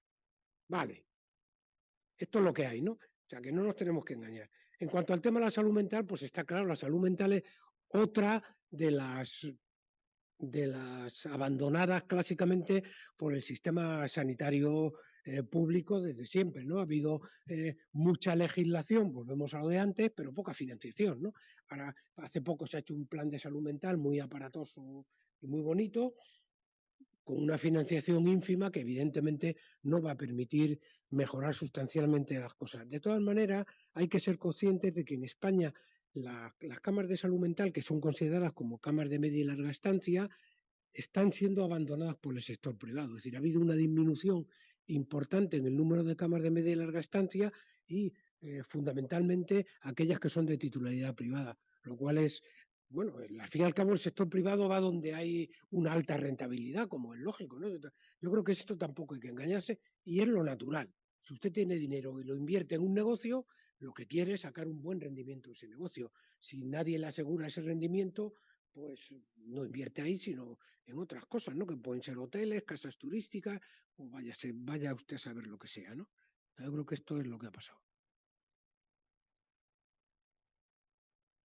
Muy bien. Gracias, Marciano. ¿Quiere hacer una pregunta? Hola, Marciano. Me llamo Begoña. Hola. Ah, perdona. Hola. Me ha gustado muchísimo tu charla, pero me ha dejado así porque, claro, yo me planteo en el qué podemos hacer, ¿no? En el qué podemos hacer que has expresado, dices, profesionales comprometidos. Yo trabajo en Médicos del Mundo en terreno, ¿vale? Pero también he trabajado en la privada, lo reconozco. ¿vale? Entonces, los médicos y doctoras que he trabajado yo trabajan en 2 y 3 trabajos, les importa bastante. Cuando vamos a dar conferencias a la Universidad de Medicina, me quedo sorprendida de lo que dicen los médicos y doctoras que están allí, con lo cual algo estamos haciendo mal, porque esa parte está bastante difícil. Gobiernos progresistas, después de las últimas elecciones, no comento esto, ¿no? Vamos, yo también vivo en Madrid, ¿vale? O sea que fatal también. Y apoyo mayoritario de la población cuando salgo a calle, aparte de atender a personas en situación de vulnerabilidad, muchísima parte de la población lo que nos lanza es que están en contra de que todo el mundo tenga asistencia sanitaria pública. Entonces digo, jolín, las 3 cosas que es lo que podemos hacer, vaya, lo estamos haciendo fatal, ¿no? Yo por lo menos lo estoy haciendo fatal, porque no le veo salida. Bueno, yo te diría que primero que todos lo hacemos mal, ¿no? Es decir, nadie hace las cosas bien porque es parte de la condición humana el equivocarse y el no hacer las cosas que se deben. Luego, yo creo que a veces, no sé, antes hablé de los árboles y el bosque, a veces las situaciones concretas nos hacen perder de vista la situación general, ¿no? Y la mayoría de la población apoya el sistema, eso lo dicen todas las encuestas que hay y además lo demuestran de vez en cuando la gente en la calle, ¿no? Si vives en Madrid, imagino que estarías allí en las Cibeles y pocas manifestaciones ha habido en Madrid tan numerosas, ¿no? Probablemente la que hubo después del golpe de Estado del 23F. Probablemente la que más, y las demás han sido todas por debajo, ¿no? Y eso demuestra que hay una gran sensibilidad social. El problema es que la gente no puede estar todo el día en la calle manifestándose, ¿no? Pero sí que defiende el sistema sanitario público y cree que debe funcionar. Y en cuanto al sector profesional, pues hombre, lo que dice también la información que existe es que el 27% trabaja en lo público y en lo privado. Pero eso quiere decir darle la vuelta, ¿no? Que el 73% trabaja exclusivamente en el sistema público. Por unos u otros motivos, no siempre por convicción ni por entusiasmo, sino porque le resulta más cómodo, más gratificante, etcétera. Yo que he trabajado 45, 46, 47 años exclusivamente en el sistema público, te puedo decir que lógicamente hay de todo, pero el sistema público ofrece las mejores condiciones que existen en el país para el desarrollo laboral y sobre todo profesional. En el sistema público no te vas a encontrar, o muy difícilmente, un gerente que te diga tú por qué pides esta prueba que no deberías hacer, tú por qué desvías a un enfermo a no sé dónde que no deberías de hacerlo, etcétera, etcétera, ¿no? Que eso sí sucede en el sector privado. Yo tengo, como he tenido, pues eso, 40 y tantas promociones de residentes que han tenido relación conmigo y con los que mantengo algún tipo de contacto, sé que eso sucede, ¿no? Y sucede de manera diaria, aunque te digan, este tratamiento no lo pongas porque es muy caro, esta prueba no la hagas porque esta prueba tenemos que derivarla a otro centro y nos resulta muy cara, etcétera, etcétera, ¿no? Por ejemplo, que eso lo comentaba yo ayer, hoy en el desayuno con alguien, no te vas a encontrar con que si tú trabajas en el hospital de Valdemoro, que es de Capio, llega un día y el gerente te dice, mañana trabajas en Móstoles, que está a 20 kilómetros o 30 de distancia. O sea que eso son condiciones laborales, ¿no? Creo yo. O en la Fundación Jiménez Díaz, ¿no? Porque hay alguien que se ha puesto de baja. O sea que yo creo que la gente tiene que ser, a veces perdemos de vista el panorama, pero tiene que ser consciente de que el sistema público es el que ofrece mejores condiciones de atención sanitaria a la ciudadanía, a toda la ciudadanía de una manera global. Por supuesto, muchas veces se hace cosas mal y está bien denunciarla, pero no tenemos que perder de vista de que son una parte pequeña de la situación y también mejores condiciones laborales y profesionales a sus trabajadores. Y esto, pues deberíamos de ser conscientes de ello y desde luego no podemos perder de vista que para mejorar las cosas hay que ser persistentes, pacientes, saber cuál es el objetivo y seguir en ello. Y te lo digo yo, que he visto de todo y que he recibido palos para aburrir, muchos más de los que seguramente has recibido tú, aunque solo sea por el tiempo, ¿no? O sea, que a lo mejor luego recibes más, ¿no? O sea, que yo creo que estas cosas hay que hacerlas y bueno, si tenemos los objetivos claros, conseguiremos ganar. Y las elecciones unas veces se pierden, otras se ganan y bueno, mira cuál es el panorama electoral de este país desde que está la democracia. Ha habido de todo. Y la actitud de los gobiernos también ha sido diverso y a veces pues, ha habido gobiernos en este país, de las comunidades autónomas del Partido Popular, que han hecho una política menos agresiva contra el sistema sanitario público que otros gobiernos que se consideraban progresistas, ¿no? Pero ¿por qué se han visto condicionados? Por la realidad donde se movían. Tenemos que jugar con esto y saber que al final defendemos los intereses de la inmensa mayoría de la población. Y eso es un activo que ellos no tienen. Nos queda un minuto para cerrar la mesa. De manera rápida, por favor. Es que son 2 preguntas que están esperando en el chat, desde que habló Marciano No nos da tiempo. al inicio. No sabía cómo avisar. La primera pregunta que estaba anotada desde que hizo la intervención Marciano, la leo tal cual. Disculpen mi ignorancia. Entonces está demostrado que el efecto del coste de las privatizaciones es más costoso que tener una sanidad pública universal y financiada vía presupuestos generales del Estado. Dice, si el principal argumento de los defensores de la gestión privada de la salud es el de la inviabilidad de la sanidad pública, entiendo que ese argumento queda refutado, ¿no? Queda cuestionado. Entonces, es entre pregunta y comentario. Y la siguiente pregunta dice, usted conoce muchas de las patologías que se dan en el trabajo, como enfermedades laborales, creo entender, son asumidas como cardiovasculares agudas, oncológicas o mentales, entre otras, y son asumidas por el sistema público. ¿Cómo cree que debería orientarse este problema que se hace crónico? Muchas gracias. Lo primero, yo creo que ya lo he dicho, yo creo que hay muchísimas pruebas desde hace mucho tiempo de que los sistemas públicos universales son mucho más eficientes, ya no digo dan mejor calidad de atención sanitaria que los privados. Hay muchos estudios realizados en Estados Unidos, algunos que hizo Vicente Navarro en su día, o sea que hay muchísima literatura universal. Y bueno, pues luego, como todo, estas cosas, cuando hablamos de situaciones agregadas, se pueden puntualizar casos concretos,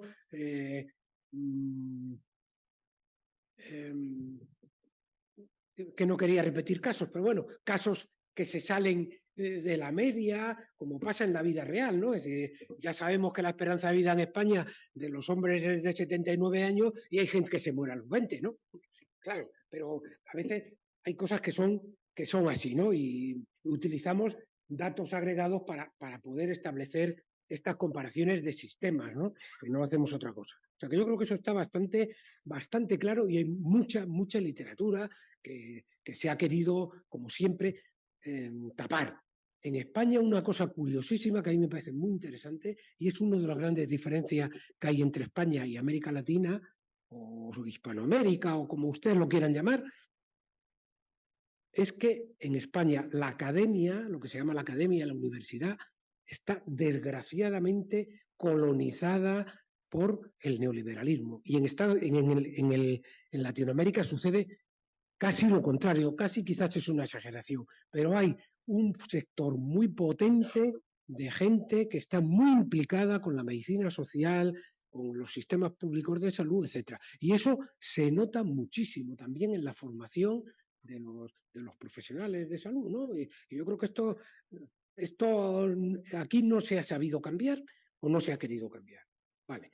La otra cosa que me has preguntado era, dame una idea solo. Yo me enrollo demasiado. Patologías que se dan en el trabajo. Sí.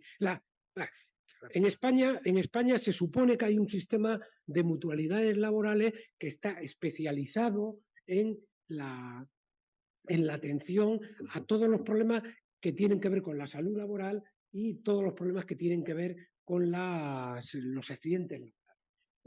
En la práctica, lo que hace es atender a los accidentes laborales, pero la salud laboral no la atiende en absoluto. Y eso probablemente, en mi opinión, es mi opinión, tiene que ver con que las mutualidades laborales están colonizadas por las propias empresas, por los propios empresarios, y no les interesa atender a la salud laboral de sus trabajadores y traspasarle esas patologías al sistema público de salud. Y el sistema público de salud no ha tenido la suficiente atención a estos problemas para devolverle por vía de facturación la atención a los problemas de salud laboral a estas mutuas laborales, que por cierto tienen numerosos beneficios y que en muchos casos los utilizan para cosas más que cuestionables, como han indicado varios informes que hay y auditorías sobre el funcionamiento de las mutuas en este país.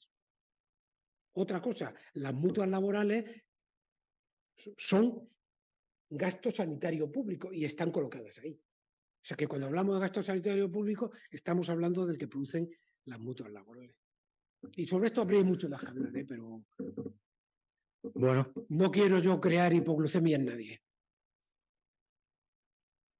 pues nada, estamos en tiempo, nos pasa un poquito. Yo creo que nos daría para muchísimo. ¿Tú quieres para decir muchísimo. algo? Dilo, hombre, que estamos a tiempo. Pues nada, seguimos. No, perdón. No hay problema. Disculpen por la hipoglucemia, Perdóname. pero, nada, solo una cosa muy rápida. La primera, dar las gracias a Marciano por su claridad de ideas, no solo por hoy, sino por todo el resto de entrevistas que ha concedido en todos los sitios donde hemos oído. O sea, que a mí me parece que si algo necesitamos, que decía nuestra compañera de didáctica, pues Marciano es una persona que representa perfectamente esa didáctica para que la gente entienda qué está pasando realmente y no lo que nos cuentan, ¿no? Muchas veces.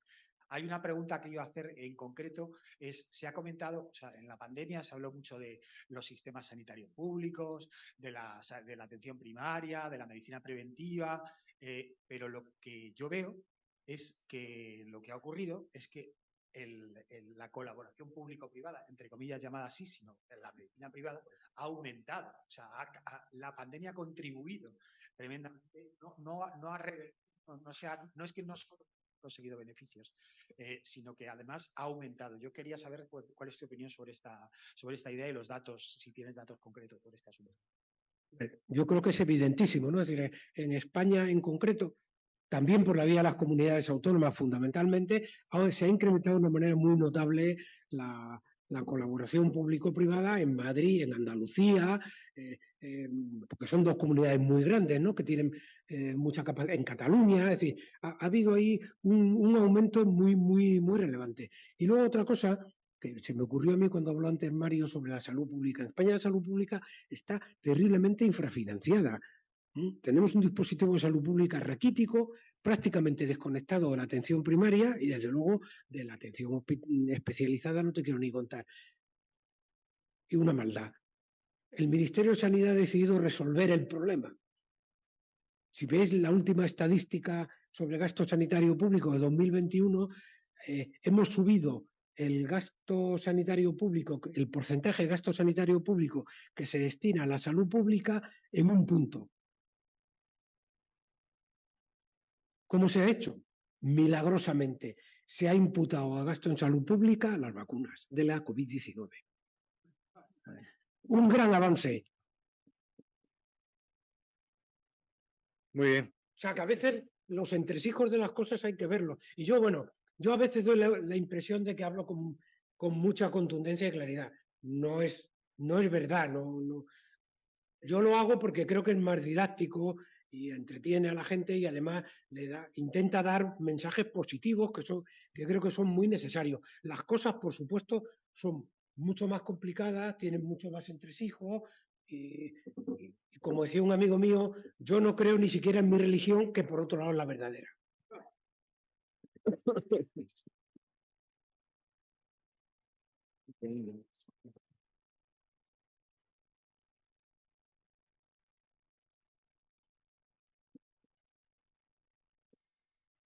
Bueno, pues no se podía decir las cosas más claras. Simplemente terminar, no he oído un poquito, pero creo que merece la pena. La verdad es que quedaría un montón de cosas por preguntar. Se abren muchos campos en lo que había hablado, tremendo. No puedo más que dar gracias a los 3 ponentes, a Nicoleta, a Marco Ángelo y por supuesto también a Marciano Sánchez. Agradecer la claridad y ya preguntaremos ahora todo lo que queda ahí. Ahora que he hablado del foro universitario, de la didáctica y de la claridad, hace falta mucha claridad en este foro, hace falta mucha y menos cosas que no se entiendan. Así que muchas gracias a todos.